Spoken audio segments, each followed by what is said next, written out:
ગઈકાલે બપોરના 1:30 વાગ્યાની આસપાસ અમારા જીએમ ફાઇનાન્સ ઇન્તુભાઈ મલકાન ઉપર એક અજાણ્યા નંબર ઉપરથી વોટ્સઅપ મેસેજ આવ્યો અને એમાં એમને મારી ઓળખાણ આપી કે આ કેપી જોશીનો નંબર છે, આ મારો પર્સનલ નંબર છે, તમે કોઈને શેર નહીં કરતા. અને ત્યાર પછી એમને એક એકાઉન્ટ ડિટેલ આપી કે જે સિલીગુડી બ્રાન્ચ ઇન્ડુસ બેંકની હતી.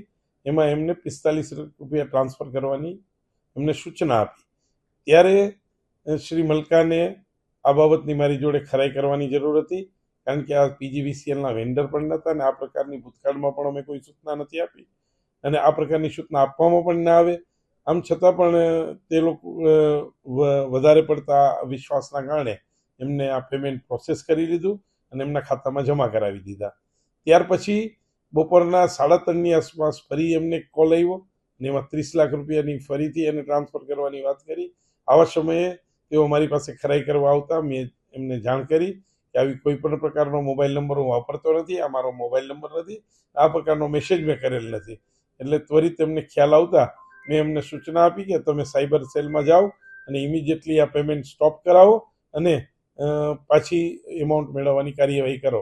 આ અનુસંધાને કિંતુભાઈ મલકાને સાયબર સેલમાં એની એફઆઈઆર દાખલ કરી છે અને પોલીસ વિભાગ દ્વારા આની વિશેષ તપાસ હાથ ધરવામાં આવી. પૈસા પીજીવીસીએલના એકાઉન્ટમાંથી ટ્રાન્સફર થયા છે અને શેના હતા એ બાબતની કોઈ પણ જાણકારી ન તો વોટ્સઅપ મેસેજવાળાએ આપી છે ન તો એકાઉન્ટને જાણવાની પણ કોશિશ કરી છે.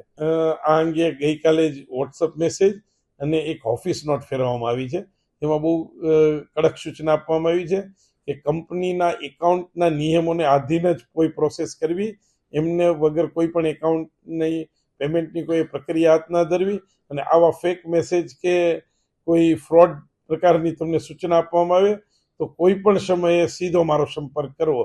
તે પ્રકારની દરેક ડિવિઝન, સબ ડિવિઝન અને સર્કલ ઓફિસ અને કોર્પોરેટ ઓફિસના સૂચના પાસ કરવામાં આવી છે.